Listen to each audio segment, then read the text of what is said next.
That search in the Gulf of Mexico for 12 people who are missing after their lift boat capsized near Port Fourchon.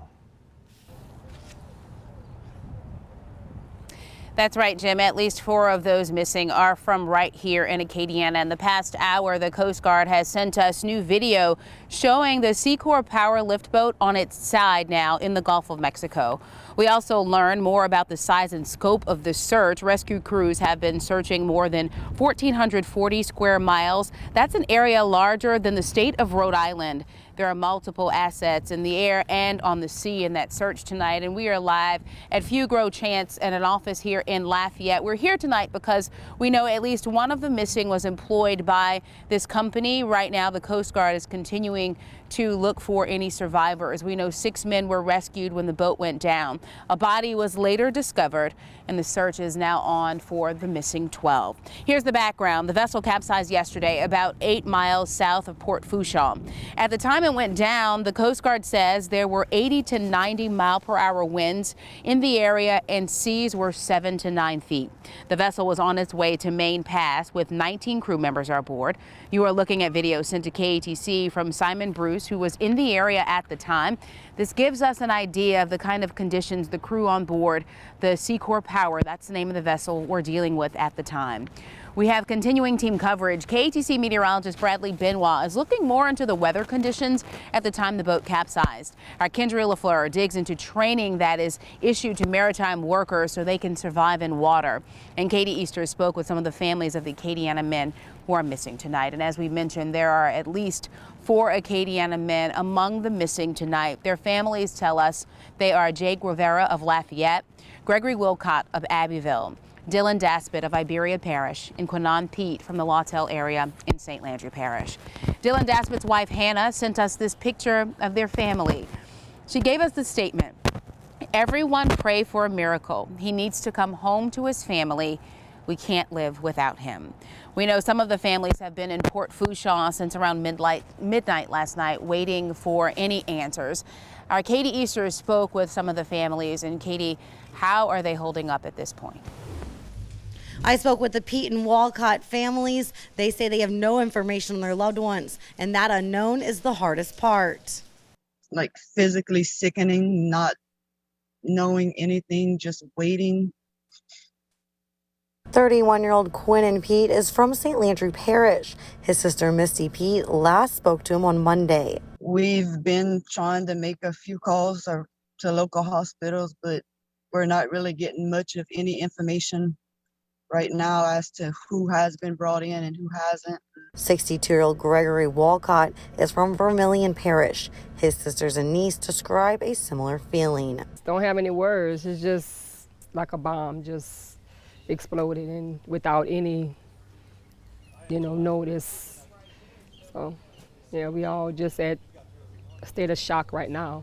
According to Walcott's sister, he has worked offshore for 20 years. This moment is something they never imagined.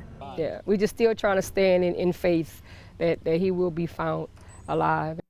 The companies involved are working on reunification efforts for those who were rescued. These families still awaiting answers. Katie Easter, KATC TV3. Just in the last 30 minutes, we received a message from Secor, the company that owns the Secor Power, the vessel that all of these employees were on. It reads in part, "We are deeply saddened by the news of the vessel capsizing and are working closely with the U.S. Coast Guard and local authorities." The company goes on to thank the Coast Guard and Good Samaritan vessels for their immediate response. They also say our hearts and prayers go out to everyone involved.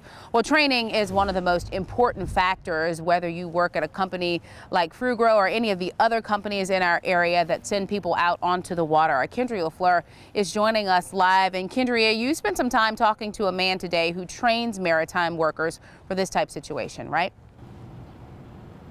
Workers are trained using what's called the 1-10-1 method. It shows what you will face when you come into contact with cold water, the dangers behind it, and what you should do to survive. Now you have 1 minute to you have 1 minute to control your breathing, 10 minutes to self-rescue, and an hour before hypothermia kicks in. You got 1 hour before hypothermia, or the cooling of the body starts to set in. survive. Now we can put some factors in that can change that number.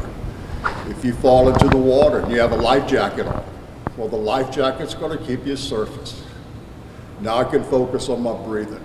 If I don't have a life jacket, I'm going to be thrashing about, trying to keep my head up, trying to breathe, trying to do a lot at one time. With a life jacket on, I can accomplish that. He also says a life jacket is vital not only to keep you afloat, but to also help you retain energy and heat. Reporting live in Lafayette, Kendria LaFleur, KATC TV3. Thanks so much, Kendria. Well, here's what we know about the Seacor Power Lift Boat. That's the name of the vessel. It can carry 12 crew members and 36 passengers. It lifts itself out of the water on stilts, essentially. It rises up to do maintenance on oil rigs. The lift boat has a maximum speed of 4.3 knots, which is about 5 miles per hour. The vessel was built in 2002. It was last inspected in March of last year, March of 2020, and that inspection is good for another 4 years. Now, at the time the Seacor Power capsized, we know there were winds of about 80 to 90 miles per hour. That's what the Coast Guard told us. And seas were between 7 to 9 feet. We wanted to know more about the kind of conditions, weather conditions that the crews were seeing at that time. Those numbers sound so heavy. For more, we turn now to meteorologist Bradley Benoit for those details. Bradley. Yeah, those high winds were the result from something we call a wake low, and to illustrate kind of what that is, let's take it back to yesterday afternoon with the radar. And here's a squall line of showers and storms, and what we'll often see is a smaller area of high pressure form right behind that squall line, and then in a wake low scenario, we get an area of low pressure that develops behind the high, and that creates a pressure gradient where air is going to want to flow from that high to that low, and the stronger the gradient, the stronger the winds. And you could be talking winds in the 70, 80, 90 miles per hour range. So that's nearing hurricane force winds. And with those type of numbers, obviously that's going to cause sea heights to elevate. So 7 to 9 feet is certainly believable for sure. And here's the radar loop in motion from around, we'll say 3:45 yesterday afternoon to about 4:30 p.m. here. Again, as that squall line pushed off the coast of southeastern Louisiana into the Gulf of Mexico, with that boat capsizing 8 miles pretty much due south of Port Fourchon. So that was kind of the weather situation we were looking at yesterday afternoon out towards southeastern Louisiana. Meanwhile, here locally, our local weather, mainly just some pesky showers out there across Acadiana this evening. Nothing overly heavy or anything like that. That'll continue over the next couple of hours before things start to wind down, but rain chances right back up as we head into Thursday. We'll talk about that and that unsettled weather pattern over the next few days coming up. For more on this story, the latest developments, go to katc.com/golf search for the latest updates. And Jim, back to you in the studio. You know, so many families in our area dealing with so much heartache this evening. And so much support going to those families tonight. Okay, thanks, Marcia.